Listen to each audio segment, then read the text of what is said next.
कि अभी तक हमने जो जो भी डिस्कस किया था डीबीएमएस के अंदर, तो उसमें हमने माई एसक्यूएल की क्वेरीज वगैरह देखी थी। तो जैसे सेलेक्ट स्टार फ्रॉम टेबल का नाम, तो उससे क्या हो रहा था कि टेबल का पूरा डेटा मेरे पास आ रहा था। तो हमने क्या किया था, हमने directly database my SQL use किया था, तो डायरेक्टली डेटाबेस के ऊपर हमने काम किया था। ठीक है। लेकिन आप लोग देखते होंगे कि जितनी भी हमारी एप्लीकेशंस आती हैं, जैसे चाहे हमारी फ़ोन की ऐप्स हों, चाहे कोई वेबसाइट वगैरह हो, उसमें क्या होता है, उसमें हमारे पास एक फॉर्म टाइप का होता है जो यूज़र की एंट्री के लिए इजी होता है। ठीक है। जैसे मुझे अगर किसी स्टूडेंट की डिटेल डालनी है, तो मैं क्या करूँगा, मैं उस फॉर्म को ओपन करता हूँ और उसमें फील्ड्स होती हैं, उन फील्ड को मैं फिल करके और सबमिट बटन पे क्लिक कर देता हूँ। और वो क्या होती है, वो सारी की सारी फील्ड्स जो हैं वो सेव हो जाती हैं। लेकिन हमने एसक्यूएल में क्या किया था कि अगर मुझे किसी टेबल के अंदर स्टूडेंट का डेटा डालना है, तो मुझे पूरी क्वेरी लिखनी पड़ती थी कि insert into this this this this. ठीक है। तो हमारा ये एक्चुअल में हम काम कैसे कर सकते हैं कि हम क्या करें कि हम एक फॉर्म डिज़ाइन कर लें। ठीक है। डेटाबेस में हम एक टेबल क्रिएट कर लें, तो जो जो फॉर्म के अंदर एंट्रीज होंगी, वही सारी एंट्री हम जो है डेटाबेस के अंदर भी डिज़ाइन कर लें। और जैसे ही सबमिट बटन पे क्लिक हो, तो वो सारी एंट्री जाके हमारे टेबल के अंदर सेव हो जाए। राइट। तो इसके लिए हमें क्या करना पड़ता है, हमें एक इंटरफेस क्रिएट करना पड़ता है। इंटरफेस क्या होता है कि जो हेल्प करता है दो चीज़ों को कनेक्ट करने के लिए। ठीक है। तो हम क्या करेंगे कि हम जैसे पाइथन का जो प्रोग्राम होता है, पाइथन की प्रोग्रामिंग के थ्रू हम क्या करते हैं कि जैसे यूज़र से हम इनपुट लेते हैं कि enter your name, enter your age, तो इस टाइप से यूज़र एंट्री करता रहेगा। और जैसे ही वो फाइनल सबमिट करेगा, सारा डेटा जो है वो जाके सेव हो जाएगा मेरा टेबल के अंदर। तो यही सारा काम हम देखेंगे। Interface Python with my SQL, हम क्या करेंगे यहाँ पे, पाइथन की क्वेरीज, पाइथन की जो हमारी प्रोग्राम है, उसके थ्रू हम लोग डेटाबेस के अंदर टेबल के अंदर एंट्रीज करेंगे। राइट। तो जो एसक्यूएल की क्वेरीज थी डीबीएमएस के अंदर, वो भी हम लोग यहाँ पे यूज़ करेंगे। राइट। पाइथन की प्रोग्रामिंग भी यूज़ करेंगे, तो सब कुछ यूज़ करेंगे। और हम लोग इंटरफेस करेंगे पाइथन का माई एसक्यूएल के साथ, दोनों को कनेक्ट जो है वो कर देंगे। राइट। तो हम लोग देखेंगे कि वो कैसे कैसे वर्क करेगा। तो जो भी मैंने अभी आपको एक्सप्लेन किया था, तो वही सब कुछ यहाँ पे लिखा हुआ है कि आजकल के टाइम पे जितनी भी एप्लीकेशंस आ रही हैं, तो उसमें क्या हो रहा है कि हम लोग डेटा को स्टोर करते हैं कहीं पे डेटाबेस में, और फिर उसके अंदर चेंजेस करते हैं। ठीक है। अपडेशन हुआ, चेंजेस हुआ, डिलीशन हुआ, वो सारा काम होता है। ठीक है। तो अब क्या है कि हर एक बंदे को डेटाबेस की नॉलेज हो, ये ज़रूरी नहीं होता है। जैसे अगर अगर मान लो आप एक चीज़ देखो कि अगर मुझे एक स्टूडेंट की डिटेल्स जो है वो एंट्री करानी है, राइट, कि कौन कौन सा स्टूडेंट स्कूल के अंदर एडमिशन ले रहा है, उसकी सारी डिटेल्स मुझे कहीं पे ऑनलाइन सेव करनी है। तो इजी क्या होगा कि एक तो हमारे पास फॉर्म बना हुआ है। ठीक है। उस फॉर्म में उसका नेम, एड्रेस, ये सारी चीज़ें बस टाइप करके और मैं सेव बटन पे क्लिक कर दूँ या सबमिट बटन पे क्लिक कर दूँ, वो ज़्यादा इजी है। या मैं जो माई एसक्यूएल है उसको ओपन करके और वहाँ पे क्वेरी लिखूंगा, इंसर्ट इनटू टेबल का नेम, वैल्यूज़, फिर ब्रैकेट लगा के। अब डायरेक्टली डेटाबेस के अंदर, माई एसक्यूएल के अंदर एंट्रीज करने के लिए वही बंदा कर सकता है जिसको डेटाबेस की नॉलेज हो, है ना। लेकिन अगर एक सिंपल सा फॉर्म मैंने डिज़ाइन कर दिया, अब उस सिंपल से फॉर्म में तो कोई भी एंट्री कर लेगा। जो एक नॉर्मल कंप्यूटर ऑपरेटर होता है, जिसको कंप्यूटर की ज़्यादा नॉलेज नहीं होती है, एक नॉर्मल सा इंसान होता है, वो भी फॉर्म के अंदर एंट्री बड़े इजीली कर सकता है, बजाय डेटाबेस के अंदर। तो हम क्या करते हैं कि जो एंट्री करने के लिए हम एक सिंपल सा यूज़र इंटरफेस रखते हैं, यूज़र उस पर एंट्री करता है, और फिर हम बैकएंड पे क्या करते हैं, पीछे हम उस फॉर्म को कनेक्ट कर देते हैं अपने डेटाबेस के साथ। तो वो सारी एंट्री डेटाबेस में जाके सेव हो जाती है। तो इसीलिए हमें यहाँ पे इंटरफेस की रिक्वायरमेंट होती है। ठीक है। हम पाइथन को काफ़ी सारे जो डेटाबेसेस हैं, जैसे ओरेकल है, एसक्यूएल सर्वर है, माई एसक्यूएल है, इन सब के साथ कनेक्ट कर सकते हैं। हम लोग यहाँ पे माई एसक्यूएल के थ्रू एग्जांपल्स देखेंगे, लेकिन आप ओरेकल और एसक्यूएल सर्वर के साथ भी पाइथन का कनेक्शन कर सकते हैं। ठीक है।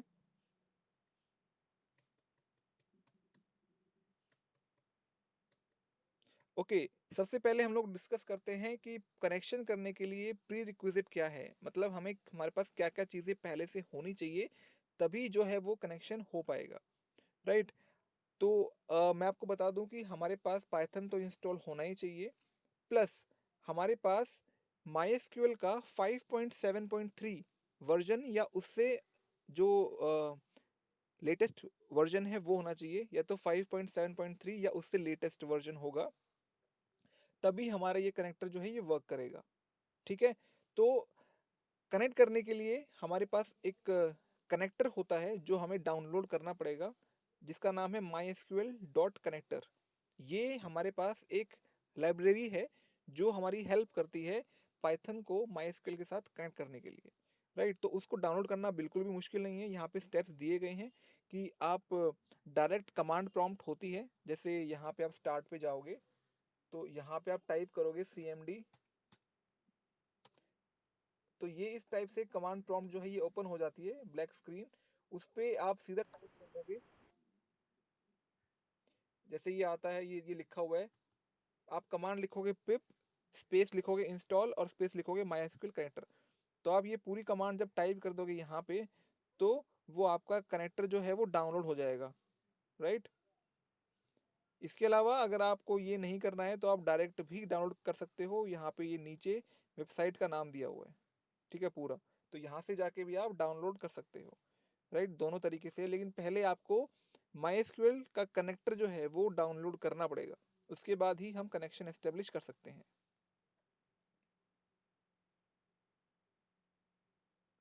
ओके, तो ये कुछ स्टेप्स है हमारे पास कि हम पाइथन का कनेक्शन MySQL से कैसे कर सकते हैं।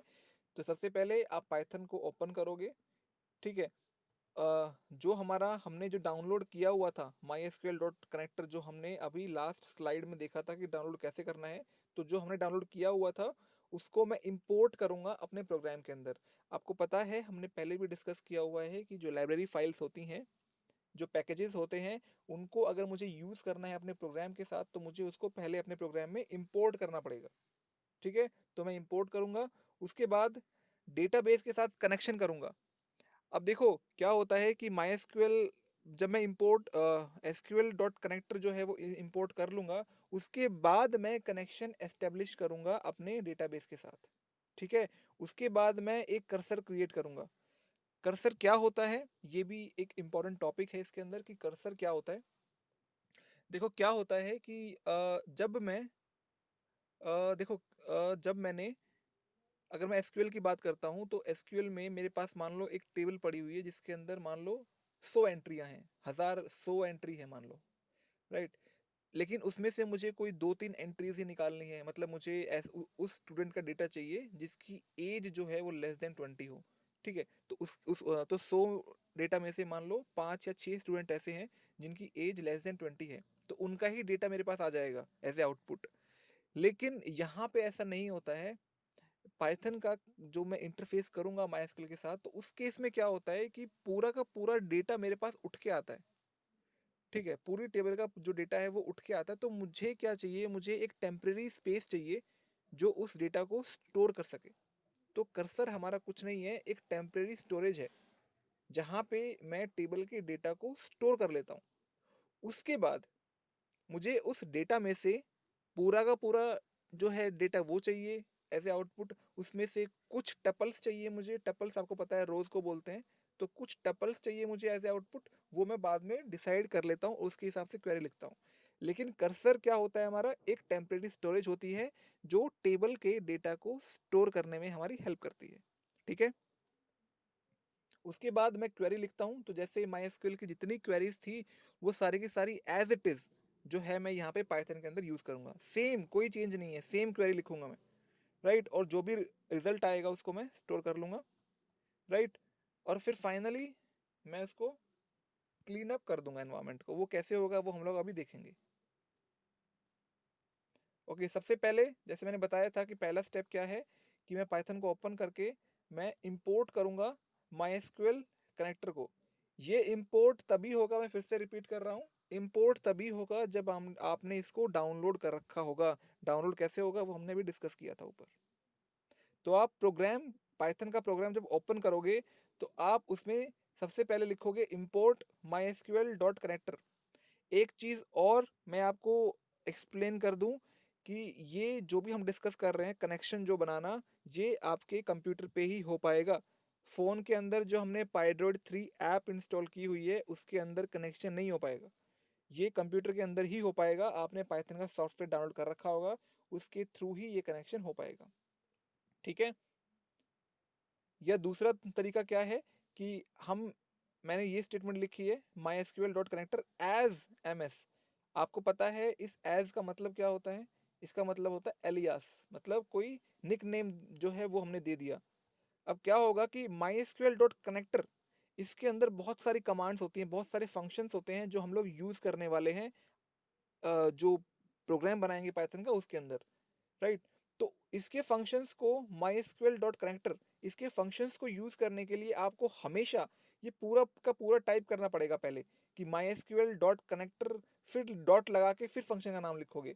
तो इतना बड़ा अगर आप नहीं लिखना चाहते तो इसने क्या किया यहाँ पे कि एज एम एस, मतलब इस माई कनेक्टर का नाम रख दिया इसने एम एस। अब आपको जहाँ पे भी माई डॉट कनेक्टर यूज़ करना है आप उसकी जगह सिर्फ एम एस यूज़ कर सकते हो। ठीक है। ये फ़ायदा होता है एलियास देने का। तो आप ऊपर और नीचे इसमें से या इसमें से दोनों में से कोई भी आप जो इंपोर्ट कमांड है वो यूज़ कर सकते हो। ओके, इसके बाद हम हमने इंपोर्ट कर लिया एसक्यूएल का कनेक्टर। इसके बाद अब हम डेटाबेस के साथ कनेक्शन एस्टेब्लिश करेंगे, एक कनेक्शन बनाएंगे। ठीक है, कनेक्शन बनाने के लिए एक सिंटेक्स पहले से लिखा हुआ है कि ये सिंटेक्स ही हमारी हेल्प करेगा कनेक्शन बनाने के लिए। तो वो सिंटेक्स क्या है? मैं लिखूंगा कनेक्ट और फिर ब्रैकेट में होस्ट का नाम लिखूंगा। तो होस्ट क्या होगा कि होस्ट का नाम हमारा लोकल होस्ट होगा। आप होस्ट इक्वल टू लिखोगे लोकल होस्ट। इसका एग्जांपल आपको दिखेगा अभी नेक्स्ट स्लाइड के अंदर। यूज़र, जब आप माइस्क्यूएल इंस्टॉल करोगे तो वहाँ पे आप इंस्टॉलेशन के टाइम पे यूज़र नेम और पासवर्ड जो है वो एंट्री करोगे। तो वही सेम यूज़र नेम आपके माइस्क्यूएल का यूज़र नेम और पासवर्ड आप यहाँ पे पास करोगे और फिर लास्ट में पास करोगे आप डेटाबेस का नाम। आप बोलोगे कि हम लोग माइस्क्यूएल की तो बात कर रहे हैं तो यहाँ पे अलग से माइस्क्यूएल लिखने की रिक्वायरमेंट क्या है? तो आपको मैं बता दूं कि डेटाबेस, आपको पता है कि जैसे माइस्क्यूएल है तो माइस्क्यूएल के अंदर आप मल्टीपल डेटाबेसेस क्रिएट कर सकते हो खुद से, और हर डेटाबेस के अंदर काफ़ी सारी मल्टीपल टेबल्स भी हो सकती हैं, राइट। तो डेटाबेस कैसे क्रिएट करते हैं वो भी हमने डिस्कस किया हुआ था। डेटाबेस क्रिएट करने के बाद आपको उस डेटाबेस को यूज़ करना होता है, उसके बाद ही आप उसके अंदर टेबल्स क्रिएट कर पाओगे। तो ये सब कुछ हमने डिस्कस किया हुआ है। तो आपको किस डेटाबेस की टेबल को यूज़ करना है तो उसके लिए आपको उस डेटाबेस का यहाँ पे नाम पास करना पड़ेगा। ठीक है। तो इसका एक एग्जांपल देख लेते हैं हम अभी। ओके, तो सबसे पहले हमने क्या किया, माई ये मेरी जो है ये मेरा पाइथन का प्रोग्राम है। ठीक है। मैंने लिखा इंपोर्ट कमांड सबसे पहले, फिर लिखा माई डॉट कनेक्टर। मैंने आपको बोला था कि आपको ये इंपोर्ट करना पड़ेगा। फिर एज एम वाई एस क्या है? मेरा एलियास है। तो मुझे अब जब भी माई डॉट कनेक्टर यूज़ करना पड़ेगा पूरे प्रोग्राम के अंदर कहीं पे भी, तो मैं उसकी जगह यूज़ करूँगा एम वाई एस। तो देखो नेक्स्ट लाइन में ही मुझे इसको यूज़ करना पड़ गया। तो जब मैंने इंपोर्ट कर लिया कनेक्टर तो अब मुझे क्या करना है, अपने पाइथन को कनेक्ट करना है माई के साथ। तो उसके लिए हमने ये अभी कमांड डिस्कस की थी। तो मैं लिखूंगा M Y S dot connect. मैंने आपको बोला था कि माई डॉट कनेक्टर एक लाइब्रेरी फाइल है और इसके अंदर बहुत सारे फंक्शन है। उसमें से एक फंक्शन है मेरा कनेक्ट, राइट। तो इस कनेक्ट फंक्शन को यूज करने के लिए सबसे पहले मुझे लिखना पड़ेगा माई डॉट कनेक्टर डॉट कनेक्ट। लेकिन क्योंकि मैंने माई डॉट कनेक्टर को उसका नाम दिया हुआ है एम वाई एस, तो इसलिए मैंने यहाँ पे लिख दिया M Y S dot connect. अगर आप यहाँ पे ऐसे नहीं करते, मतलब आप सिर्फ इतना ही लिखते import M Y S dot connector, इसके आगे आप कुछ नहीं लिखते, तो यहाँ पे नेक्स्ट लाइन में आपको एम वाई एस की जगह पूरा लिखना पड़ता माई डॉट कनेक्टर डॉट कनेक्ट। ठीक है। तो अब आप समझ गए होंगे कि एलियास देने का फ़ायदा क्या होता है। फिर मैंने ब्रैकेट में लिखा होस्ट का नाम लोकल होस्ट, यूज़र नेम और पासवर्ड आप जब माई एसक्यूएल इंस्टॉल करोगे तो उस टाइम पे आपने दिया होगा, तो यहाँ पे बेसिकली रूट और एडमिन पासवर्ड है यहाँ पे। ठीक है। और डेटाबेस का नाम कंपनी, तो डेटाबेस आप खुद क्रिएट करते हो और डेटाबेसेस के अंदर आप टेबल क्रिएट करते हो, तो आपको डेटाबेस का नाम यहाँ पास करना पड़ेगा। तो जो डेटाबेस का नाम आप यहाँ पे पास करोगे, सिर्फ उसी डेटाबेस के साथ कनेक्शन एस्टेब्लिश होगा। आप उसी डेटाबेस के टेबल्स को एक्सेस कर सकते हो, किसी दूसरे डेटाबेस के टेबल को एक्सेस नहीं कर पाओगे आप, ठीक है। तो ये कनेक्शन एस्टेब्लिश हो जाएगा पूरा, और इसका जो लिंक है, जो पॉइंटर है, वो स्टोर हो जाएगा माईकॉन नाम के वेरिएबल के अंदर। इसके पास माईकॉन नाम का जो वेरिएबल है, इसके अंदर कनेक्शन एस्टेब्लिश हो जाएगा और उसका पॉइंटर यहाँ स्टोर हो जाएगा। इसके बाद मैंने चेक किया है कि इफ माईकॉन, जो ये माईकॉन वाला जो था, डॉट इज कनेक्टेड, मतलब मैंने चेक किया है कि क्या कनेक्शन एस्टेब्लिश हो गया है। अगर इसका आउटपुट जो है वो ट्रू आएगा, तो मेरा प्रिंट हो जाएगा सक्सेसफुली कनेक्टेड। ये सिर्फ ये काम जो मैं कर रहा हूँ, इफ वाला, इफ और प्रिंट वाला, ये सिर्फ चेक करने के लिए है कि क्या मेरा कनेक्शन एस्टेब्लिश हो गया है। कहीं ऐसा ना हो कि मेरे कनेक्शन एस्टेब्लिश ना हुआ हो और मैं पूरा प्रोग्राम लिख दूं, बाद में मुझे पता लगे कि मेरा कनेक्शन तो एस्टेब्लिश हुआ ही नहीं था, तो मेरा डेटा सेव नहीं होगा। इसीलिए ये एक अच्छी प्रैक्टिस होती है कि आप भी कभी भी अपना प्रोग्राम बनाओ तो आप पहले चेक कर लो कि कनेक्शन एस्टेब्लिश हुआ है नहीं हुआ है। तो ये उसका तरीका है चेक करने का, ठीक है।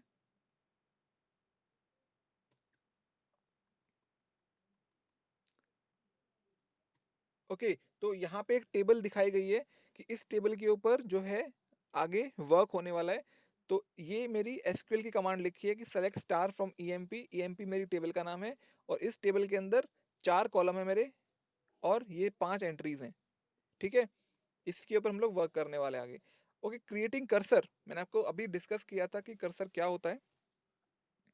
जैसे यहाँ पे लिखा ही हुआ है कि हम कई बार क्या करते हैं कि एक बार में एक ही रो के ऊपर काम करते हैं, लेकिन होता क्या है कि आपका जो पाइथन है वो पूरे के पूरे डेटा को एक साथ एक्सेस करता है, लेकिन हमें काम करना है सिर्फ एक रो के ऊपर एक बार में। तो हम क्या करते हैं, कर्सर्स क्रिएट कर लेते हैं।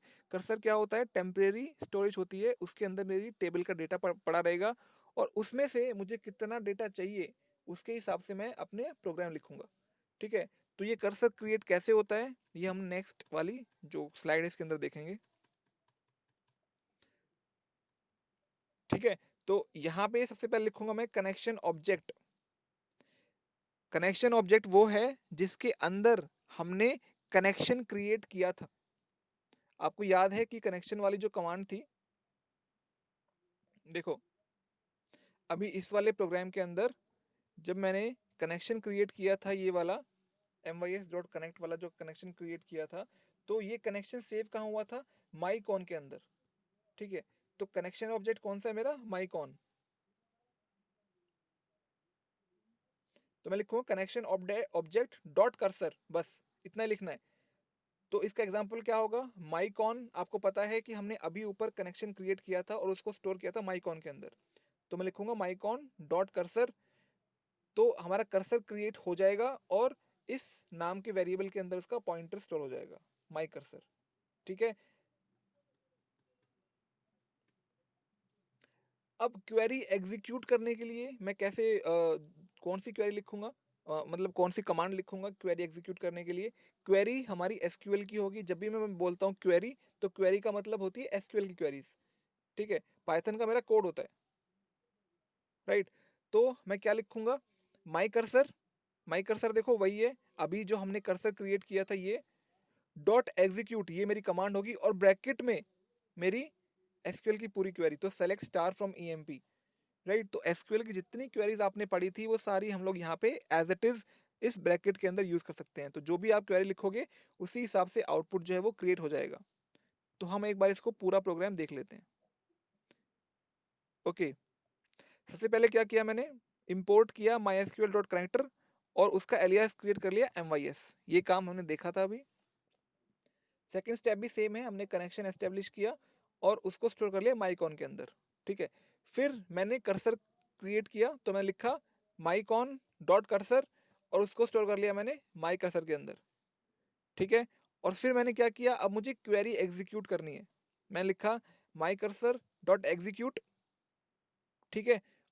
और इसके अंदर लिख दिया मैंने क्वेरी जो भी थी मेरी, सेलेक्ट स्टार फ्रॉम ईएमपी। इससे क्या होगा, मेरी टेबल का सारा डेटा आ जाएगा।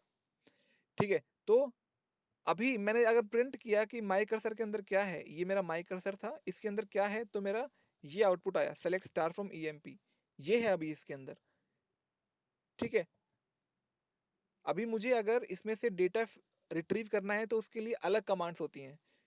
ये हमने लास्ट क्लास में जो डिस्कस किया था हम पेपर, उसके अंदर भी इसमें से क्वेश्चन था कि फैच ऑल और फैच वन कमांड के अंदर डिफरेंस क्या होता है, इन दोनों फंक्शंस के अंदर डिफरेंस क्या होता है, ये मेरा क्वेश्चन था लास्ट क्लास में जो सैम्पल पेपर हमने डिस्कस किया था। ठीक है, तो इस तरीके की मेरी 4 कमांड होती है डेटा को फैच करने के लिए। पहली कमांड है फैच ऑल, इससे क्या होगा, सारा का सारा डेटा जितनी भी टपल्स होंगी वो सारी की सारी आपको एज ए आउटपुट मिल जाएगी। ठीक है, फैच वन क्या होगा, फैच वन में एक बार में एक रिकॉर्ड आपको मिलेगा। ठीक है, नेक्स्ट टाइम में सेकंड रिकॉर्ड मिलेगा। अगर आपके पास टेबल खाली है, उसके अंदर कोई भी डेटा नहीं पड़ा है, तो आपको नन एज ए आउटपुट मिलेगा। ठीक है, नेक्स्ट है मेरा फैच मैनी और ब्रैकेट में एन, तो आप एन की वैल्यू जो भी लिखोगे उतनी ही आपको टपल्स मिल जाएंगी, उतने ही रिकॉर्ड्स मिल जाएंगे आपको। जैसे अगर आपके टेबल में 10 एंट्रीज हैं और यहाँ पे आपने एन के अंदर लिखा है 5, तो आपको पहली 5 एंट्रीज एज ए आउटपुट मिल जाएंगी। ठीक है, नेक्स्ट मेरा रो काउंट, इससे आपको ये पता लगेगा कि आपकी टेबल के अंदर कितनी रोज हैं। ठीक है, तो इसको देख लेते हैं कि ये कैसे वर्क करता है। सबसे पहले हम लोग देख रहे हैं फैच ऑल कैसे वर्क करता है। तो ये सारा हमारा प्रोग्राम सेम है, यहाँ तक हमने एग्जीक्यूट कर ली थी query select star from EMP करके, माई कर्सर क्रिएट किया था और फिर हमने किया था माई कर्सर डॉट एग्जीक्यूट। ठीक है, तो आपका माई कर्सर डॉट एग्जीक्यूट कमांड से क्या हुआ, आपका एक कर्सर क्रिएट होगा, एक टेम्परेरी स्टोरेज क्रिएट हो गई, और वहां पे आपका ये जो क्वेरी है सेलेक्ट स्टार फ्रॉम ईएमपी, इससे जो भी आउटपुट आएगा ये पूरा का पूरा आपके कर्सर के अंदर सेव हो गया। अब मुझे उसमें से पूरा का पूरा जो डेटा है वो चाहिए, मुझे कुछ रोज चाहिए, तो वो मुझे डिसाइड करना है। तो मुझे मान लो पूरा का पूरा जो डेटा है वो चाहिए, तो मैं लिखूंगा my cursor dot fetch all. ठीक है, और इसको मैं स्टोर कर लूंगा माई डेटा के अंदर। ठीक है, तो माई डेटा के अंदर अब वो पूरा का पूरा टेबल का डेटा आ जाएगा। ठीक है, इसके बाद मुझे ये भी काउंट करना है, मान लो कि कितनी रोज हैं, कि कितना डेटा मेरा एक टेबल के अंदर पड़ा हुआ है, कितनी रोज पड़ी हुई है, तो उसके लिए मैं लिखूंगा my cursor dot row count. अभी हमने देखा था पीछे, उसको मैंने स्टोर कर लिया एनआरसी के अंदर। तो एनआरईसी के अंदर क्या है मेरा, कि मेरी टेबल के अंदर कितनी रोज हैं। फिर मैंने प्रिंट कर दिया कि total number of records are, तो मैंने प्रिंट कर दिया कि कितने मेरे टोटल नंबर ऑफ रिकॉर्ड्स हैं, कितनी रोज हैं। तो देखो यहाँ पे आउटपुट में भी आपको दिख रहा है कि total number of records found are 5। तो मेरे पास 5 एंट्रीज थी, और मैंने एक एक करके उन पांचों एंट्रीज को यहाँ पे प्रिंट करा दिया। ठीक है, तो क्या होगा कि टेबल से जो डेटा मेरे पास सेव हो रहा है, वो पूरा का पूरा जो डेटा है वो एक लिस्ट के अंदर सेव होगा। जैसे माई डेटा आपको यहाँ पे दिख रहा है, ये एक लिस्ट क्रिएट करेगी, और ये जो पूरा डेटा है आउटपुट में आपको दिख रहा होगा 1 अमित सेल्स 25,000, ये पूरा का पूरा उसकी जीरो लोकेशन पे स्टोर हो जाएगा। तो आपको पता है कि लिस्ट में से डेटा प्रिंट करने के लिए मैं क्या करता हूँ, मैं फोर लूप का यूज करता हूँ। तो इसमें से क्या होगा, माई डेटा नाम की जो लिस्ट है उसमें से एक एक एंट्री आएगी, रो के अंदर स्टोर होगी, और रो को मैं प्रिंट कर दूंगा। तो पहली एंट्री आएगी रो के अंदर, रो को प्रिंट कर दिया, दूसरी एंट्री आई रो के अंदर, रो को प्रिंट कर दिया। तो इस तरीके से मेरा सारा आउटपुट आ जाएगा। इसके अंदर जो है मेनली आपको ये चारों फंक्शंस जो हैं ये पता होने चाहिए आपको, इनका काम क्या है, fetch all, fetch one, fetch many और रो काउंट। इसके अलावा आपका जो कर्सर है वो क्या काम करता है ये आपको पता होना चाहिए। बाकी इसके अंदर ज़्यादा कुछ नहीं है, क्योंकि ये जो आपको सिंपल स्टेटमेंट्स आपकी स्क्रीन के ऊपर दिख रही हैं, तो ये प्रोसेस आपको फॉलो करना है। प्रोसेस में फिर आपको बता देता हूँ। सबसे पहले आपको जो MySQL कनेक्टर है वो आपको इंपोर्ट करना है। नेक्स्ट स्टेप में क्या है कि आपको कनेक्शन एस्टेब्लिश करना है। नेक्स्ट स्टेप में क्या है कि आपको कर्सर क्रिएट करना है। नेक्स्ट स्टेप में आपको क्वेरी एग्जीक्यूट करनी है। फिर आपको ये चेक करना है कि आपको किस टाइप का आउटपुट चाहिए, आपको पूरा का पूरा जो डेटा है वो सारा चाहिए तो फेच ऑल यूज करूंगा। फेच वन में क्या होगा, एक बार में एक रो आएगी। फेच मैनी में क्या होगा, जितना ब्रैकेट में एन की वैल्यू होगी उतनी आपकी डेटा आएगा। ठीक है, मैं अब नेक्स्ट एग्जांपल देखता हूँ इसी का, फेच ऑल का।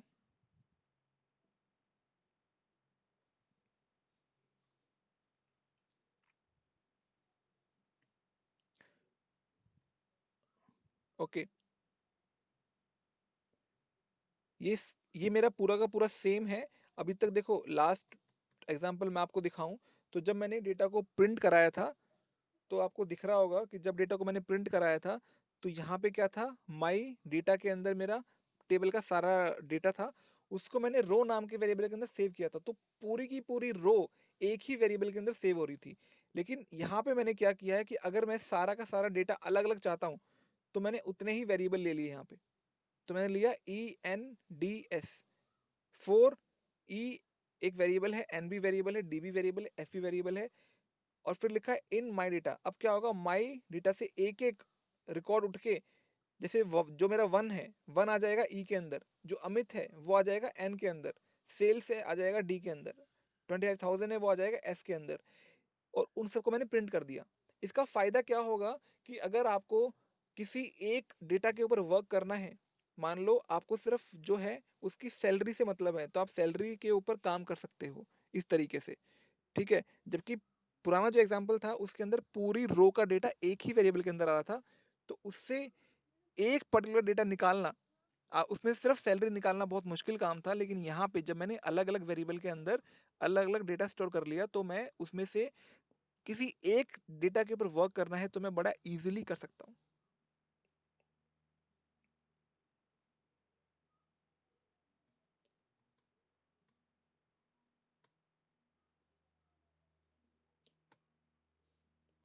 ठीक है, तो यहाँ पे वही जो मेरा पहला एग्जांपल था, उसको प्रिंट करने का अलग तरीका जो है वो दिखाया है यहाँ पे। पहले मैंने पूरा जो रो के अंदर आ गया था, तो अब मैंने क्या किया है कि रो की जीरो, रो का वन, तो यहाँ पे भी क्या हो रहा है कि जब डेटा माई डेटा से उठ के रो के अंदर आ रहा है, तो यहाँ पे भी मेरी एक लिस्ट क्रिएट हो रही है, और उसकी zero location, one location, two location, three location मैं प्रिंट कर सकता हूँ, तो मेरा डेटा जो है वो सेम आएगा। तो ये अलग अलग तरीका है सिर्फ डेटा को प्रिंट करने का। बाकी फोर लूप से ऊपर के जो मेरा पूरा था वो प्रोग्राम सेम चल रहा है, अभी तक कोई चेंज नहीं आया है। ये सिर्फ डेटा को प्रिंट करने का अलग अलग तरीका आपको दिखाया जा रहा है।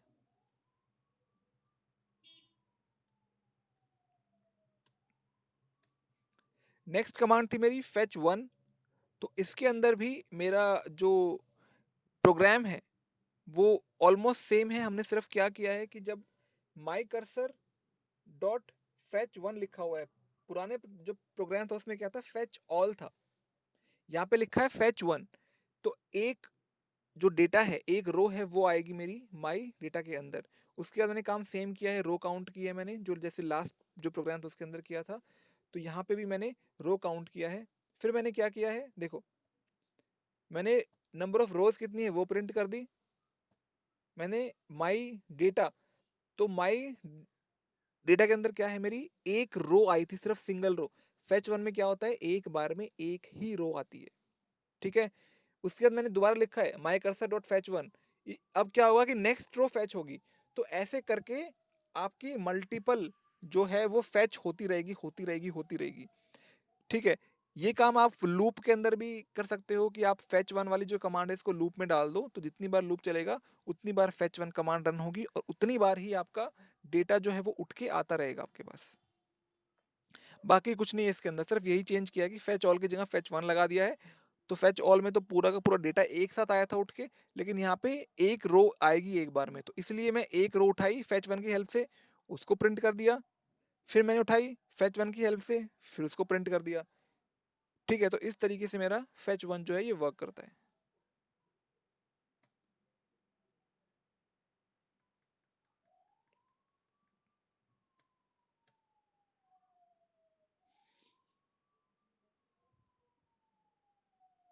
तो यहाँ पे पूछा है कि आपको गैस करना है कि आउटपुट क्या है।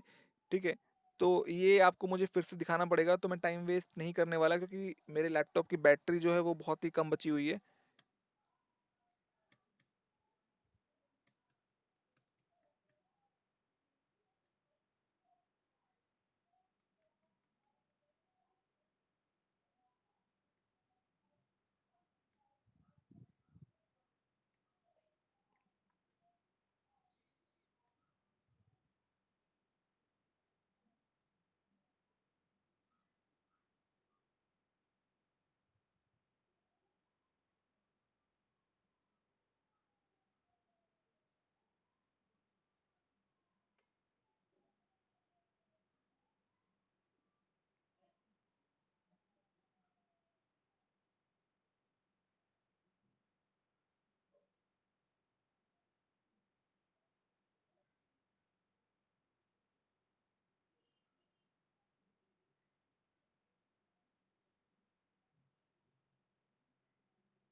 ओके, ये है मेरा कि अगर मुझे कोई वेरिएबल कॉन्केटिनेट करना है, मतलब उसके साथ अटैच करना है एक क्वेरी के साथ, तो वो मैं कैसे कर सकता हूँ, ये मुझे यहाँ पे बताया गया है।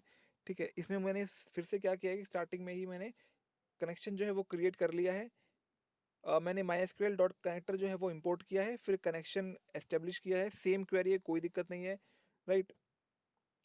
एक चीज़ और मैं बता दूं कि अगर किसी को समझने में ज़्यादा दिक्कत होती हो तो इसमें ऑलमोस्ट 3-4 जो स्टेप्स हैं बिल्कुल सेम है सब में, क्योंकि हमें MySQL कनेक्टर इंपोर्ट करना पड़ता है, कनेक्शन एस्टेब्लिश करना पड़ता है, ठीक है, कर्सर भी क्रिएट करना पड़ता है। उसके बाद सिर्फ चेंजेस कहाँ पे आते हैं, जब मैं क्वेरी लिखता हूँ कि मुझे क्वेरी मुझे ये बताएगी कि क्या क्या आउटपुट आएगा। इसके अलावा बाकी प्रोग्राम तो सेम ही होता है मेरा। तो मैंने यहाँ पे क्या किया है कि एक वेरिएबल लिया है ई, उसके अंदर मैंने यूज़र से पूछा है कि enter employee number to search, कि उसको कौन सा एम्प्लॉय नंबर जो है वो सर्च करना है। उसके बाद मैंने क्या किया है, मैंने उसको इंटीजर में कन्वर्ट करके ई नाम के वेरिएबल के अंदर उसको स्टोर कर लिया है। ठीक है, इसके बाद देखो मैंने क्या किया, select star from EMP where. अब देखो मैंने क्या था कि मैंने यूजर से पूछा है कि उसको कौन सा एम्प्लॉय नंबर जो है वो सर्च करना है। जैसे हम क्वेरी लिखते हैं कि मुझे उस स्टूडेंट का डेटा चाहिए जिसकी आईडी 5 है। ठीक है, तो उससे क्या होगा कि सिर्फ उस स्टूडेंट का आएगा डेटा जिसकी आईडी 5 है। लेकिन जब मैं क्वेरी लिखूंगा यहाँ पे तो क्वेरी मेरी डबल कोट्स में पास होगी यहाँ पे, तो ये क्या होगी, ऐसे स्ट्रिंग होगी। तो मैंने क्या लिखा, select star from EMP where EMP number equal to के बाद क्या होगा कि जो भी मेरा स्टूडेंट का एम्प्लॉय का नंबर आएगा उसी का डेटा मुझे मिलेगा। और आपको पता है कि प्लस साइन किस लिए यूज होता है, टू कॉन्केटिनेट, मतलब दो चीजों को मर्ज करने के लिए। तो मैंने लिखा है ई के अंदर जो भी यूजर ने इनपुट दिया होगा वो स्ट्रिंग के अंदर कन्वर्ट हो गए और इस क्वेरी के साथ अटैच हो जाएगा। तो जैसे आपको नीचे एग्जांपल दिख रहा है कि जब ये क्वेरी रन होगी तो लिखा है enter employee number to search, तो यूजर ने इनपुट दिया है 1, जिसका एम्प्लॉय नंबर 1 हो। तो ये क्वेरी अब इस पूरे की जगह 1 आ जाएगा। तो ये पूरी क्वेरी क्या बन जाएगी, select star from EMP where employee number equal to 1। ये हटके यहाँ पे 1 आ जाएगा, तो यूजर जो भी इनपुट देगा तो वो यहाँ पे आ जाएगा और ये पूरी एक क्वेरी कंप्लीट हो जाएगी। और फिर क्या होगा कि ये क्वेरी नाम के वेरिएबल के अंदर जो है स्टोर हो जाएगी। फिर मैं एग्जीक्यूट कर दूंगा इस क्वेरी को।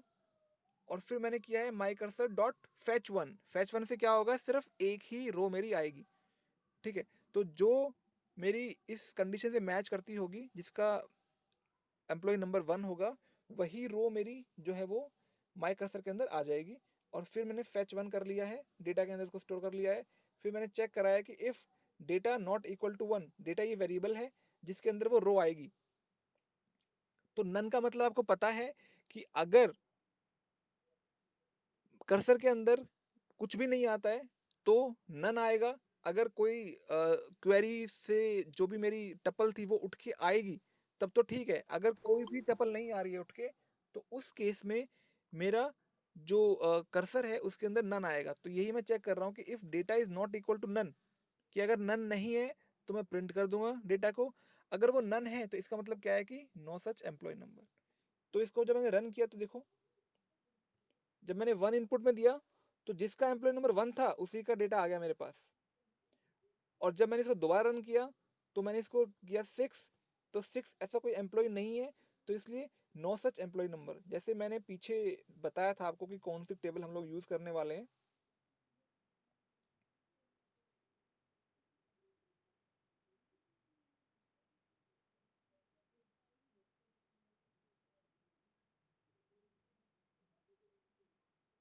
देखो मैं स्टार्टिंग में दिखाया था तुम्हें कि ये वाली टेबल हम लोग यूज़ करने वाले हैं। तो इसमें 6 एम्प्लॉय नंबर कुछ भी नहीं है, तो इसलिए वहाँ पे जो है वो नन वाला जो पार्ट है वो रन होगा और आपको आउटपुट मिल जाएगा कि नो सच एम्प्लॉय नंबर। और उसने जब इनपुट दिया था 1, तो एम्प्लॉय नंबर 1 का सारा डेटा आ गया।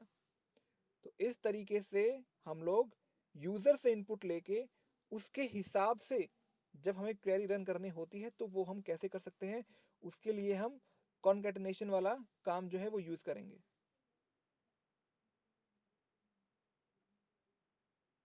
कहाँ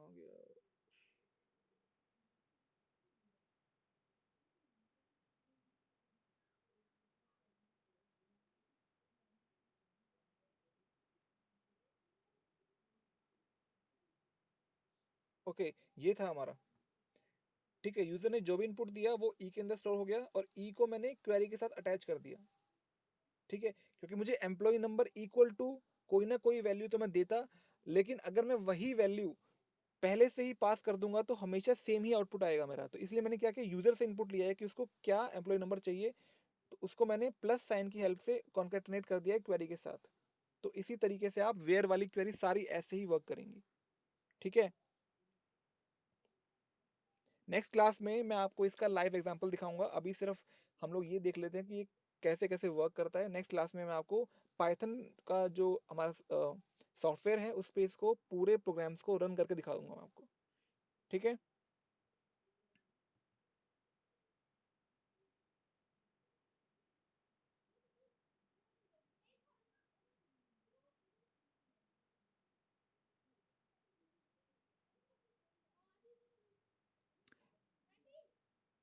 ओके।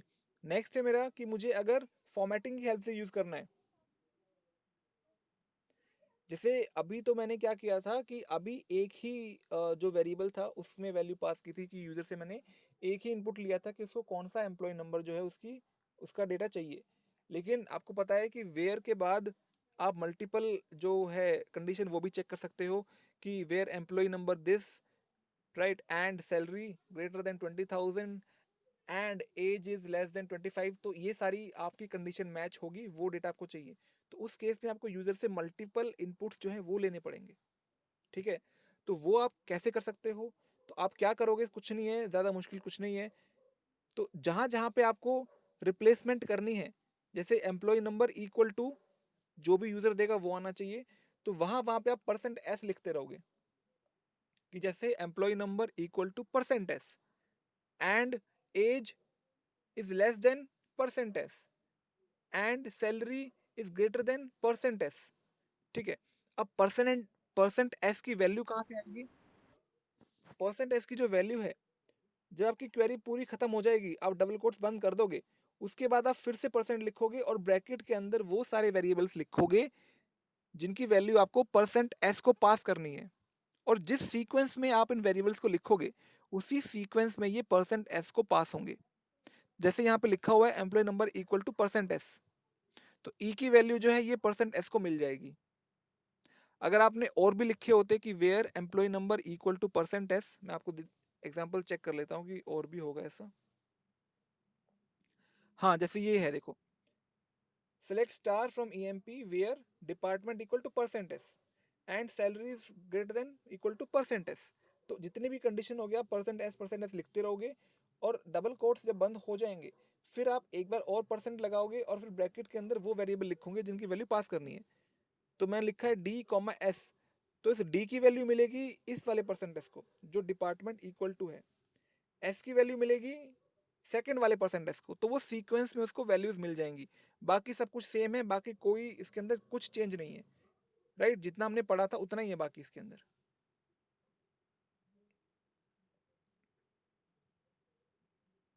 ठीक है, तो आज की क्लास में इतना ही। अगर किसी को कोई डाउट है, कुछ थोड़ा बहुत भी समझ में नहीं आया हो तो पूछ लो। बाकी अगर बेसिक बेसिक आइडिया हो गया हो तो वेल एंड गुड है, आपके पास कंप्यूटर होगा, आप इसको रन कर सकते हो। फिर से बता दूं, इसके लिए माई एस क्यू एल 5.7.3 वर्जन जो है उससे ऊपर वाला आपको इंस्टॉल करना है। इसके बाद my S Q L dot connector आपको डाउनलोड करना है। तो सारे स्टेप आपको इस स्लाइड में मिल जाएंगे। ठीक है, कोई सर डाउट? हाँ जी, सर मेरे पास MySQL सर्वर है 5.5, फाइव तो पॉइंट उसे ऊपर का डाउनलोड करना पड़ेगा। हाँ, उसके ऊपर का चाहिए, 5.7.3 से ऊपर का चाहिए।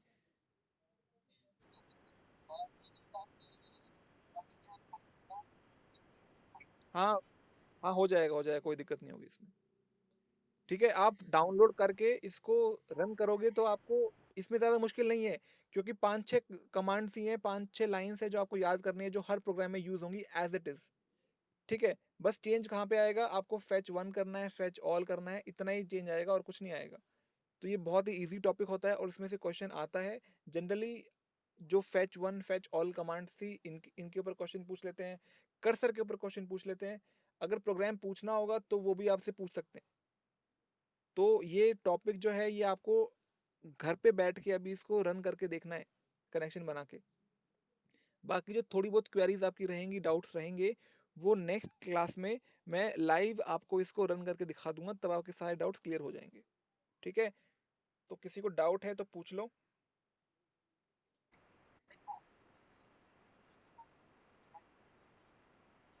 नहीं, वहां से नहीं मिलेगा ये, क्योंकि पाइथन वाला जो है वो अलग वेबसाइट है, एसक्यूएल के लिए अलग वेबसाइट है, वो आपको सर्च करना पड़ेगा गूगल पे। किसी का कोई और डाउट है तो पूछ लो, वरना मैं क्लास बंद कर रहा हूँ।